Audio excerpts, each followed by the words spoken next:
नमस्कार. हिंदुस्थान पोस्टच्या विचार मंथन मी डॉक्टर उदय निरगुडकर या विशेष मालिकेच्या आजच्या भागामध्ये मी हर्षद वैद्य आपल्या सर्वांचं मनपूर्वक स्वागत करतो. गेले काही दिवस संपूर्ण देशामध्ये 5 राज्यांच्या विधानसभा निवडणुकांची रणधुमाळी सुरू होती. त्यातल्या केरळम, आसाम आणि पुद्दुचेरी याच्यामध्ये काल मतदान झालं. ह्या सगळ्या निवडणुकांचे निकाल 4 मेला जरी लागणार असले तरी कालचं मतदान बघता तिकडे मतदानाची सुनामीच आल्यासारखं दिसत होतं केरळम, पुद्दुचेरी आणि आसाममध्ये.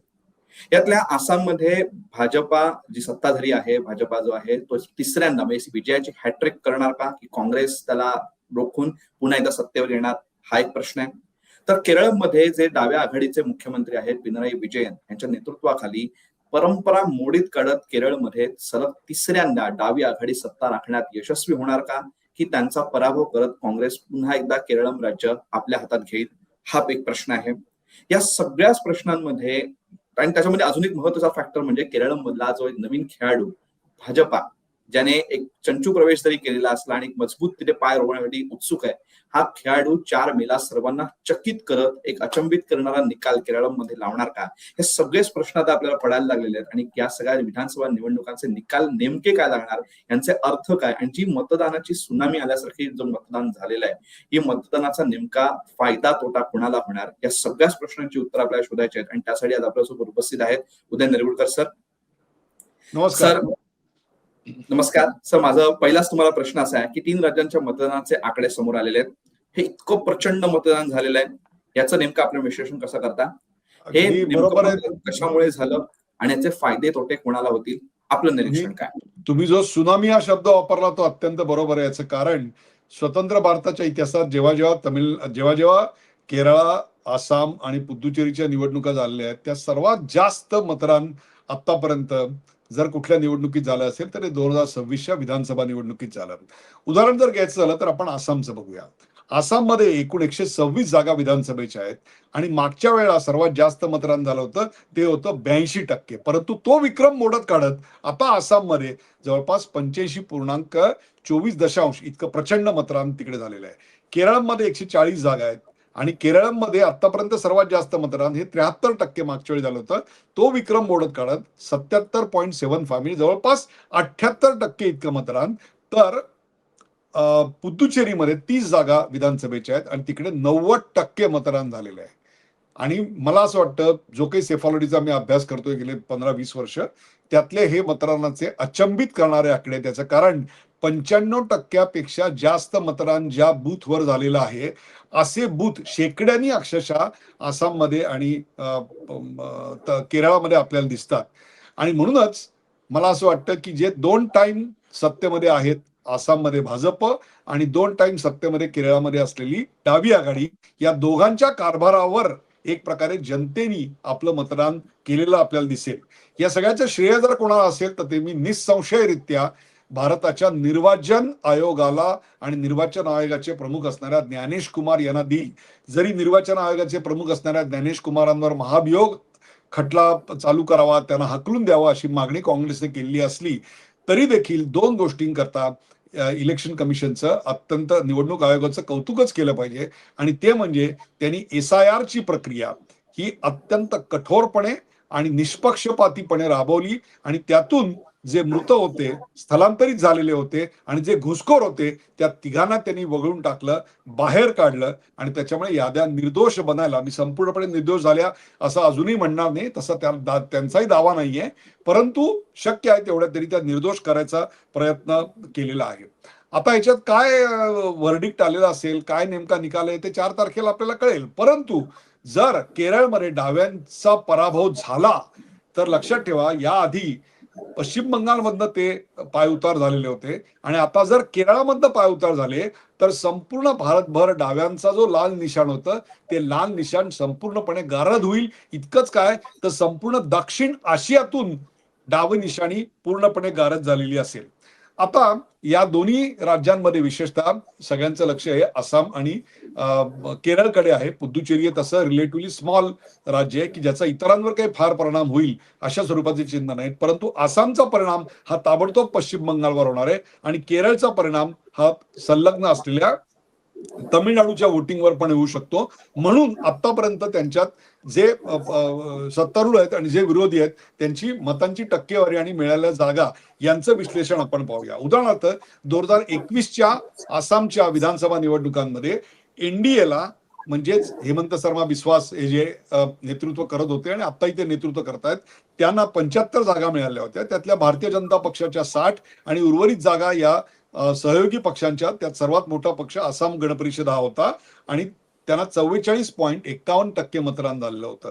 तर त्याच्या अगदी जवळ असलं 43.3% मतदान काँग्रेस प्रणित आघाडीला आसाममध्ये झालेलं होतं आणि त्यांनी 50 जागा मिळवल्या होत्या.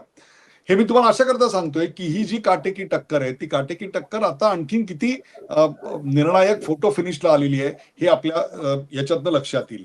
आता केरळमध्ये सुद्धा जी LDF आहे म्हणजे डाव्यांची आघाडी आहे, त्या डाव्यांच्या आघाडीला 99 जागा आणि 45.28% मतं मागच्या निवडणुकीत पडलेली होती. तर UDF जी आहे, जी काँग्रेस प्रणित आघाडी आहे, त्यांना 39.47 इतकी मतं मिळालेली आहेत आणि 41 जागा त्यांना 90 पैकी 140 पैकी त्यांना मिळालेल्या आहेत. आता या सगळ्याचा सर्वात महत्वाचा मुद्दा प्रेक्षकांच्या मनात असेल की आसाममध्ये ज्या प्रकारचं वोटिंग झालं त्याचा परिणाम पश्चिम बंगालच्या वोटिंगवर होणार का?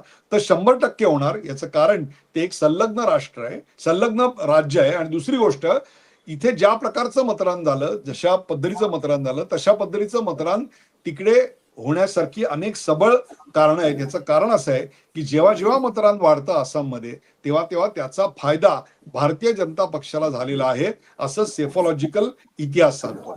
दुसरी गोष्ट अशी आहे की आसाम मधला जो मतदार आहे तो मतदार हा केरळपेक्षा तरुण मतदार आहे.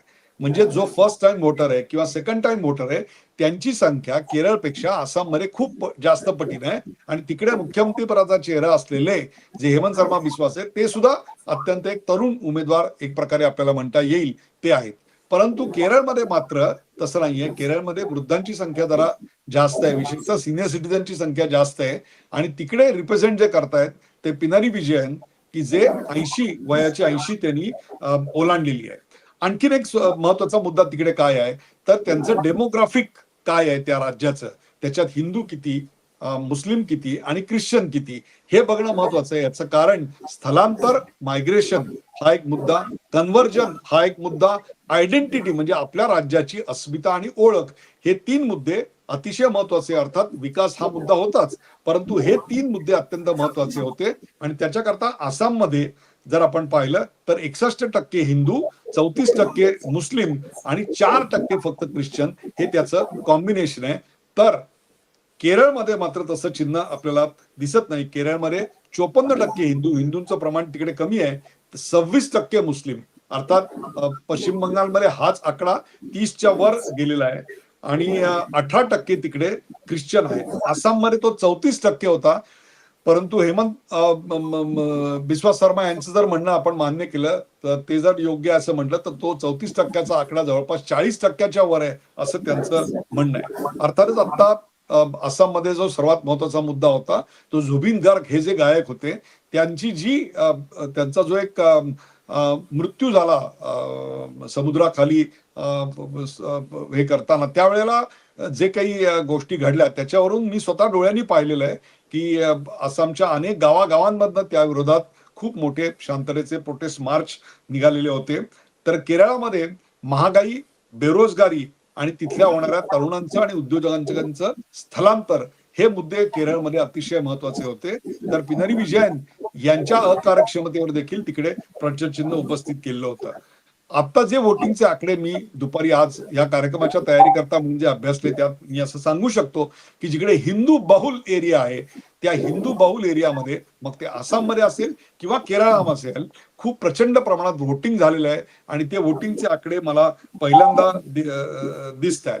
आसामचं आणखीन एक वैशिष्ट्य म्हणजे 2023 साली तिकडे डिलिमिटेशन एक्सरसाइज करण्यात आला आणि त्या डिलिमिटेशन एक्सरसाइज मध्ये मुसलमान बहुल असे जे 32 मतदारसंघ होते त्यांची संख्या आता 22 वर आलेली आहे. So this is the first voting after delimitation. आणि आणखीन एक त्याचं वैशिष्ट्य म्हणजे काँग्रेस भाजपपेक्षा आसाममध्ये जास्त जागा लढवतोय. काँग्रेस 99 जागा तर भाजप 90 जागा लढवतंय.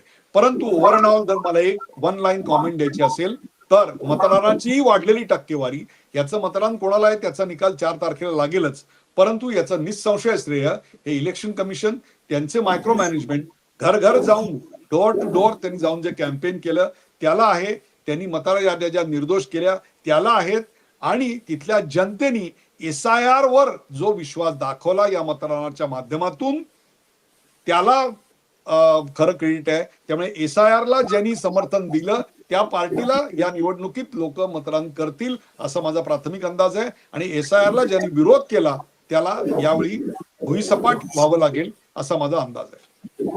सर, तुम्ही तुमच्या विस्तृत जे उत्तर तुम्ही दिलं त्याच्यामध्ये तुम्ही बरेच मुद्दे मांडले आणि प्रत्येक राज्याबद्दलचे मांडले. त्यातल्या केरळम आणि आसाम बद्दल आपण स्वतंत्रपणे विचार करू. पण त्यापूर्वी मला एक गोष्ट समजून घ्यायची आहे की जर समजा केरळम बघितलं, त्याच्यानंतर त्याच्या शेजारचं राज्य तामिळनाडू बघितलं, त्यानंतर पश्चिम बंगाल बघितलं, ही 3 राज्य अजूनही अशी आहेत की 2014 मध्ये जेव्हापासून भाजपाने संपूर्ण देश पादाक्रांत करायला सुरुवात केला तरी सुद्धा या 3 राज्यांमध्ये भाजपाला अजूनपर्यंत सत्ता मिळवता आलेली नाही. मग या राज्यांचं नेमकं साम्यस्थळ काय आहे, हे असं का घडलं, यांच्या निवडणुकांमध्ये असं नेमकं काय होतं, यांच्या मतदारांची मानसिकता काय, ह्याच्याबद्दलचं आपलं निरीक्षण काय?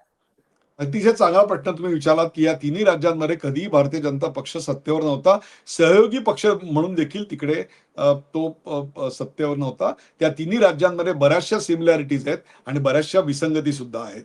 एक तर पहिली गोष्ट ही तिन्ही बॉर्डर राज्य आहेत, तिघांनाही समुद्र किनारा आहे आणि त्या समुद्र किनाऱ्याचा संबंध हा बॉर्डरशी आहे या देशाच्या, म्हणून त्या अर्थाने ती बॉर्डर आहे. म्हणजे की अगदी पाकिस्तानशी लागलेली बॉर्डर आहे असं मला म्हणायचं नाहीये, परंतु पश्चिम बंगाल काय ते समुद्र त्यांच्याकडे आहे.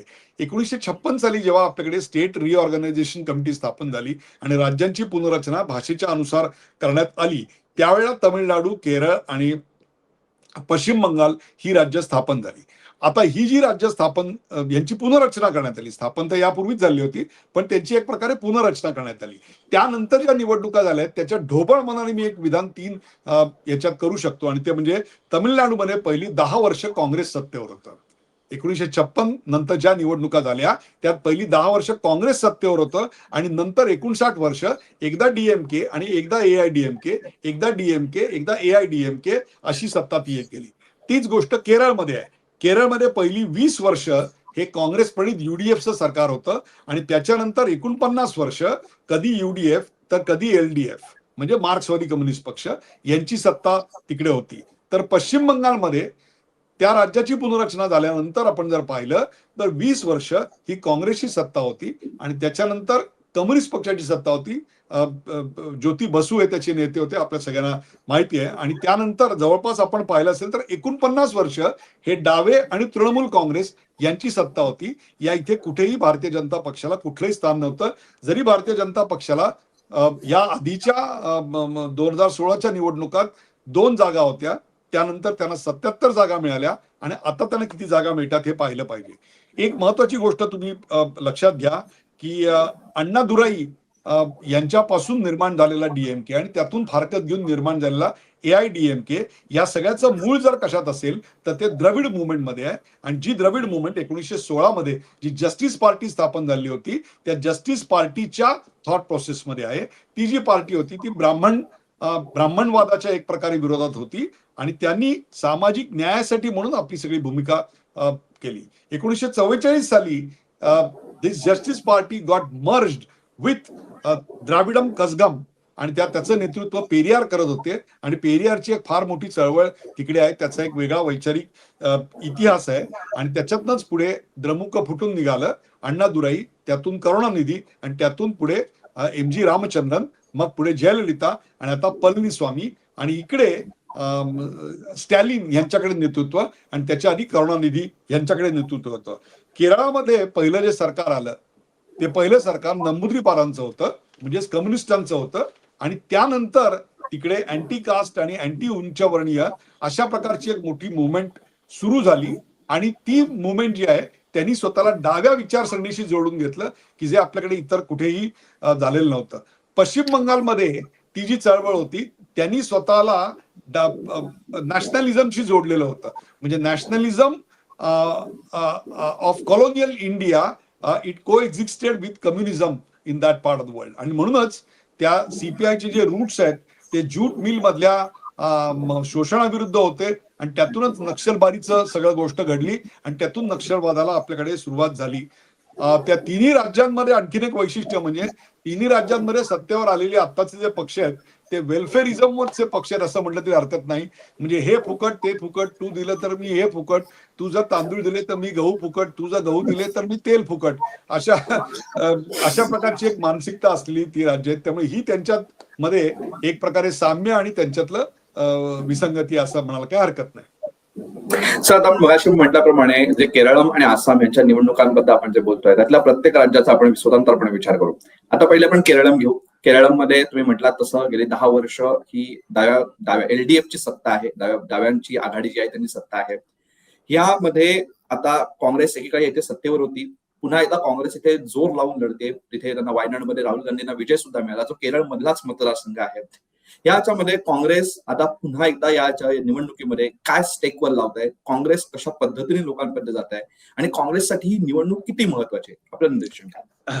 काँग्रेससाठी मला असं वाटतं जीवन मरणाचा प्रश्न याचं कारण राहुल गांधी यांचे उजवे हात असलेले के.सी. वेणुगोपाल हे तिकडे निवडणुकीचा चेहरा आहेत आणि किंबहुना जर काँग्रेसची सत्ता आली तर ते मुख्यमंत्री होतील का असं एक गडद शंका व्यक्त झाली.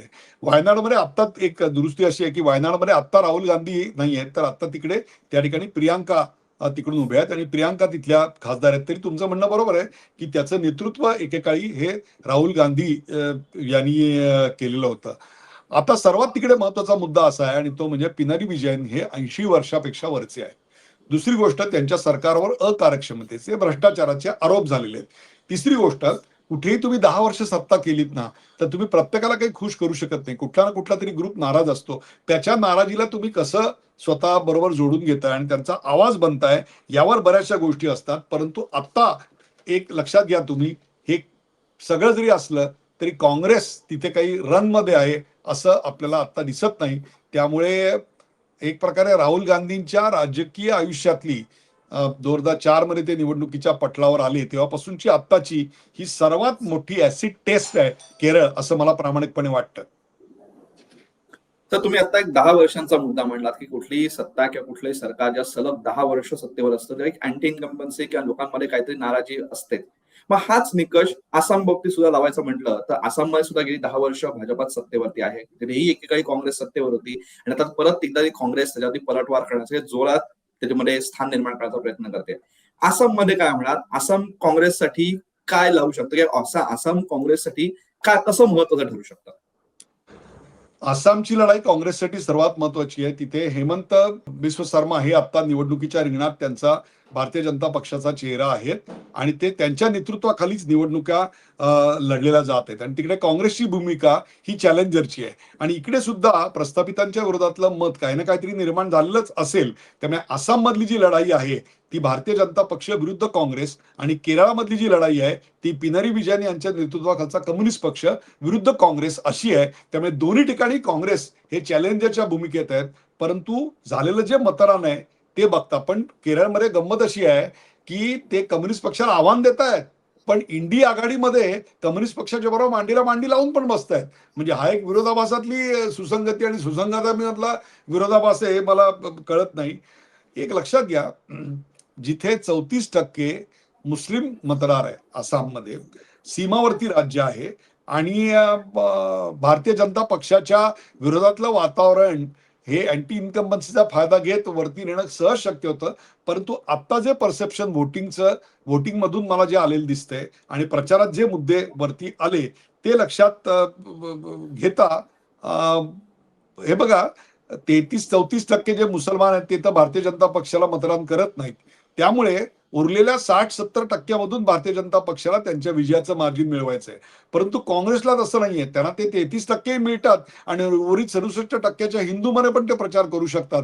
त्यामुळे त्यांचं पिच जे आहे ते 100% आहे.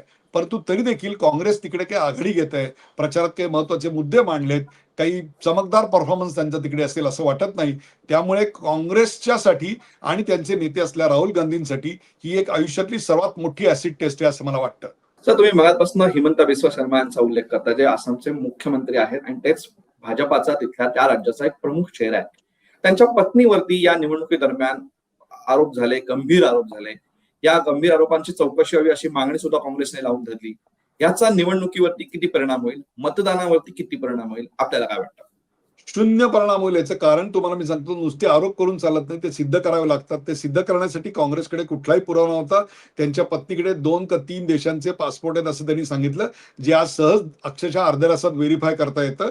ते त्यांना व्हेरीफाय करून ते त्यांना समोर आणता आले नाहीत. याचबरोबर हे कशाकरता केलं, तर गोगोई यांच्या पत्नी ज्या आहेत, जे काँग्रेसचे आसाम मधला चेहरा आहेत आपण एक प्रकारे म्हणू, त्यांच्या पत्नीवर हे आरोप करण्यात आले होते आणि ते आरोप खोटे आहेत असं काँग्रेस कधी सिद्ध करू शकलेलं नव्हतं. त्यामुळे याचा काहीही परिणाम होणार नाही. उलट हे बुमरँग होऊन बॅकफायर होईल अशी चिन्ह जास्त आहेत. सर, या दोघांचं मतदान तर झालेलं आहे. या मतदानाचे आकडे थक्क करणारे आहेत. याचा निकाल कधी लागतोय हे 4 मेला आपल्याला कळेल. असा निकाल काय लागतोय, कुणाचा कौल कुणाला, हे मतदार कुणाच्या बाजूने गेलेले आहेत हे आपल्याला सगळं समजेलच. परंतु याच्यामध्ये आपण मगापासून एका व्यक्तीचा उल्लेख करतोय, ते म्हणजे काँग्रेसचे नेते राहुल गांधी यांचा. या 3 राज्यांच्या निवडणुका, पद्दुचेरी पकडून सुद्धा मी असं म्हणेन की या तिन्ही राज्यांच्या निवडणुकांचा राहुल गांधी यांचं प्रतिमा संवर्धन जे त्यांचं चालू आहे प्रयत्न, त्यासाठी किती फायदा होईल, काँग्रेस या संपूर्ण ह्याच्यामध्ये काय मिळवेल, आणि खरंच जर काँग्रेस ह्याच्यामध्ये हरली तर काँग्रेसचं स्थान यापुढे काय असेल राजकारणामध्ये, आपल्याला काय वाटतं? काँग्रेस जर हरली तर यांचं स्थान राष्ट्रीय राजकारणातलं आणखीन बळकट होईल. याआधीच राहुल गांधी यांच्या इंडी आघाडीच्या नेतृत्वाला पहिल्यांदा ममता बॅनर्जी आणि त्यानंतर त्याचं समर्थन म्हणून शरद पवार यांनी विरोध केलेला आपल्याला दिसतो. त्याच्या पलीकडे जाऊन मी असं सांगेन की राहुल गांधी यांचे जे सगळे जवळचे काय म्हणून आपण ज्याला दरबारी आहेत, ते सगळे दरबारी या निवडणुकांमध्ये आपल्याला दिसत आहेत. गोगोई असतील किंवा इकडे के सी वेणुगोपाल असतील, हे सगळे आता या निवडणुकीच्या रिंगणात आहेत. म्हणजेच एक प्रकारे राहुल गांधीच या निवडणुकीच्या परिघात आहेत. प्रियांका जिथून निवडून येतात तो हा प्रदेश आहे, ते हे राज्य आहे. त्यामुळे तसं पाहिलं तर केरळमध्ये भारतीय जनता पक्ष नाके बराबर आहे असं आपण म्हणूया, कारण ते काही सत्ता फॉर्म करू शकतील अशी काही चिन्ह नाही आहेत. परंतु एलडीएफ किंवा युडीएफ यातलं कोण सत्तेवर येऊ शकतं हे ठरवण्या इतपत जर भाजप तिकडे वाढलं तरी त्यांचं यश आहे असं म्हणण्यापेक्षा ते काँग्रेसचं अपयश जास्त असेल असं आपल्याला म्हटलं पाहिजे. सो इतकं फेवरेबल वातावरण, दोन्ही ठिकाणी अँटी इन्कम्बन्सी आहे. पिनरी विजयन तर 80च्या वर गेलेले आहेत. तिकडे करप्शनचे इश्यू आहेत, डिलिव्हरीचे इश्यू आहेत.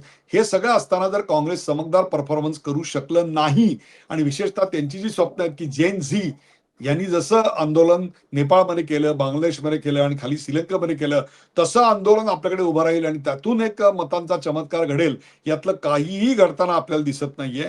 त्यामुळे this is the ultimate test of Rahul Gandhi's leadership qualities.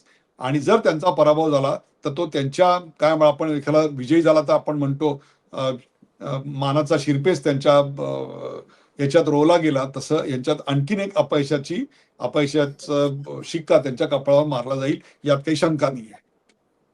Sir, तुम्ही आता आम्हाला या निवडणुकांच्या मतदानाबद्दल सांगितलं. अजूनही 2 राज्य बाकी आहेत, त्यांच्यावरती आपल्याला बोलायचं आहेच. आणि जसे अपडेट्स येत जातील, निवडणुका पुढे सरकत जातील, तसंच आपण त्यांच्यावरती विश्लेषण करूच. परंतु आज या 3 राज्यांच्या, पद्दुचेरी पकडून 3 राज्य म्हणतोय, त्या 3 राज्यांच्या निवडणुकांबद्दल तुम्ही आम्हाला विश्लेषण करून सांगितलं. त्यातले साधक बाधक मुद्द्यांची आमच्या सोबत चर्चा केली आणि आमच्या प्रश्नांना सविस्तर उत्तर दिली. याबद्दल हिंदुस्थान पोस्ट तर्फे मनपूर्वक आभार. धन्यवाद. तर आज आपण केरळम आणि आसाम आणि पद्दुचेरी या राज्यांमध्ये जे विक्रमी मतदान झालंय, पण मगाशी जो आपण सातत्याने उल्लेख करतो की मतांची सुनामी आली आहे, या सुनामीचं आपण विश्लेषण करण्याचा प्रयत्न केला की कुणाच्या बाजूने हे कल वारे वाहत आहेत आणि मतदारांचा जे काही एक उत्स्फूर्तपणा आहे हा नेमका कुणाच्या बाजूने जाणार आहे ह्याची आपण चर्चा केली. आणि सगळ्यात महत्वाचं म्हणजे जे काँग्रेसचे नेते, जे राष्ट्रीय पातळीवरती काँग्रेसचं नेतृत्व करतात, लोकसभेमध्ये जे विरोधी पक्ष नेते आहेत राहुल गांधी यांचं नेतृत्व या तिन्ही निवडणुकांमधनं कसं पणाला लागलंय आणि त्यांची जी लिटमस टेस्ट आहे त्यांच्या निवडणुकी, त्यांच्या नेतृत्वाची अखेरची संधी आहे, हे सगळ्याच गोष्टी आपण चर्चा केल्या आणि त्याच्याबद्दलच आपण विश्लेषण समजून घेतलं. अजून एक घोडे मैदान जवळच आहे. अजून 2 राज्यांच्या निवडणुका बाकी आहेत. 4 मेला निकाल लागणार आहेत. सगळ्यांची उत्सुकता आपली पणाला लागलेली आहे, सगळ्यांची शिगेला पोहोचत चालली आहे. जसे पुढे अपडेट्स येत जातील तसं आपण विश्लेषण नक्कीच करू. पण आजची मुलाखत तुम्हाला कशी वाटली कमेंट बॉक्समध्ये नक्की सांगा. आणि असेच माहितीपूर्ण व्हिडिओज बघण्यासाठी हिंदुस्थान पोस्ट युट्यूब चॅनलला सबस्क्राईब करा आणि फेसबुक पेजला लाईक फॉलो करायला विसरू नका. धन्यवाद.